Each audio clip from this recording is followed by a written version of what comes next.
Okay, now we're going to talk about how to write the first body paragraph. And you see on your screen that I don't have the first body paragraph up, I have the outline. And the reason for this is because when you sit down to write your first body paragraph, you need to have your outline in front of you and it needs to make sense. You've seen this before. Here's my search question. Here's my thesis. And then point A develops the first point in the thesis. It's good for the individual, good for the individual. Underneath my topic sentence, I have two generalizations. Generalization 1, generalization 2, and then under each generalization, I've got a couple of sources. Let's see what it looks like when we make it into the paper, to the paragraph. Okay, here it is. You've seen the thesis, and now universal health care would be good for the individual in obvious ways like getting to see a doctor when they're sick. Okay, topic sentence, topic sentence.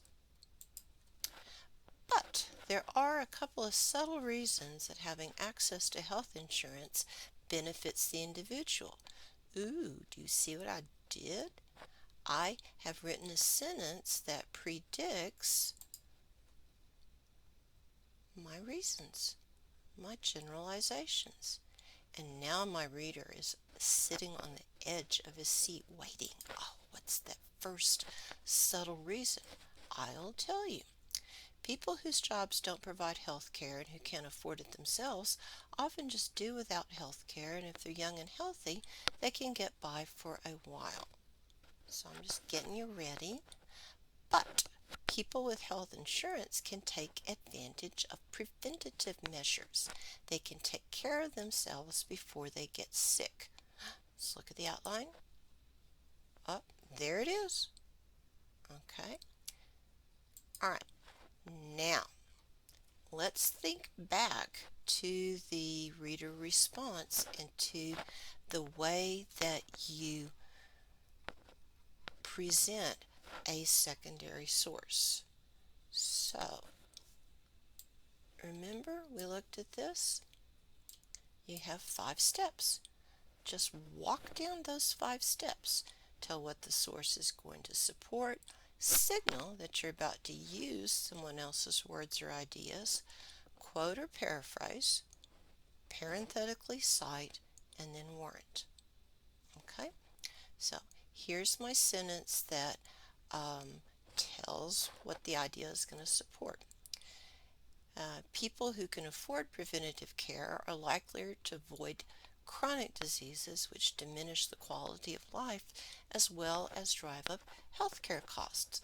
So, boom, number 1. Signal I'm about to use someone else's words by mentioning the author. Susan Levine and her research team point out that 60% of American adults have at least one chronic condition such as heart disease, cancer, lung disease, Alzheimer's, or diabetes, among others.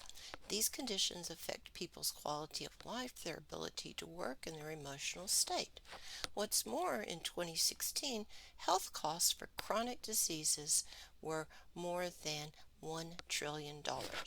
These chronic diseases respond to preventative treatment ranging from early detection to early treatment, but less than 10% of American adults take advantage of preventative treatments. Okay, so pulling our little sticky note back up, all of that was a paraphrase. And if you look, this sentence, what's it do? It tells you what this is going to say. So, 1, 2, 3. Now, a parenthetical citation. So this was a web article. I don't have a page number. And because I don't have a page number, I'm just going to cite the author's last name.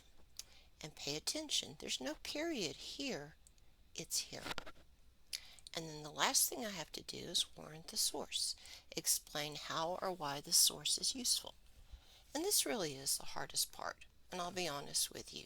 I had to think and try to come up with something. It didn't come easy, but I did it. These chronic conditions develop over time, and if people are used to getting by without going to the doctor because they can't afford the bill, it stands to reason that by the time they're sick enough to visit the doctor, the condition has progressed significantly and expensively. So all of this, see it? All of this is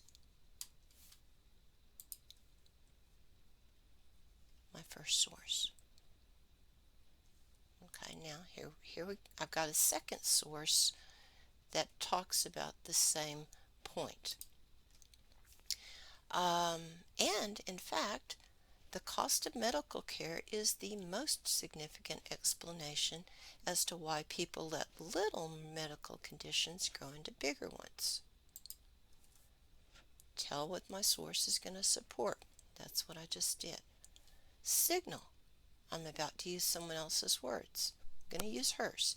Jennifer Tabor, along with her associates, conducted a study on why people avoid medical care. Some people just don't like doctors, some feel like their conditions would improve on their own, but a significant number cited the high cost of medical care as well as no health insurance. And you notice I haven't quoted because I can do it shorter and more directly in my own words. I don't need to quote. Parenthetically cite, here it is. No period, parentheses, her name, close parentheses, period, and now I need to warrant. Having universal health care doesn't mean that everyone will take advantage of preventative medicine, but it definitely gives people the option. So here is source 2. Think of these sources as units, and all of these units have to have these components. Okay, let's go to the outline because I'm done with my first point now. And so here I am, my second point, a second reason. So let's see. All right. Oh, look, I gave you a signal. The other reason for providing universal health care is to keep people from making themselves destitute when a serious illness does strike. Bankrupt themselves, make themselves destitute. It's kind of the same thing. I'm ready to do my next source. A significant number of people are adversely affected by high medical costs.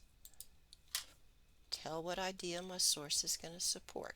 That's what my source is going to support. Signal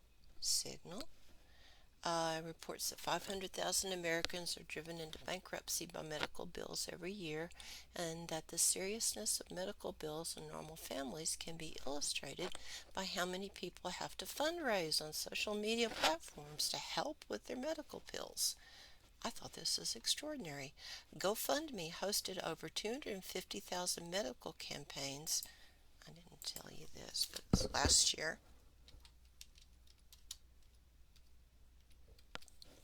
Raising over $650 million a year. So there, quote or paraphrase, parenthetically cite, parenthetically cited, warrant. The gap between what the medical industry charges and what normal people can afford on their own is too large to manage without outside help. It's kind of an understatement, don't you think? And now I'm ready to go to my next source. So I'll go back to my outline, and now I'm going to let David Himmelstein talk to us. David Himmelstein, writing in 2019, okay, so tell what idea the source is going to support, signal, paraphrase. Medical bankruptcies were rising rather than falling, even with the existence of the Medical Affordable Care Act. He points out that these medical bankruptcies occur most often with chronically poor, those with the fewest assets to protect against bankruptcy. And then I wanted to quote, Himmelstein says of the current administration, comma, rather than acting to make health care more affordable, the current administration seems intent on further hollowing out coverage, encouraging a migration to bare bones short-term insurance policies that leave enrollees largely unprotected. End quote. Parenthetical citation, period. And now I'm going to warrant my citation. In the richest country on the planet, people ought to be able to have access to at least basic health care. And so this is my last source.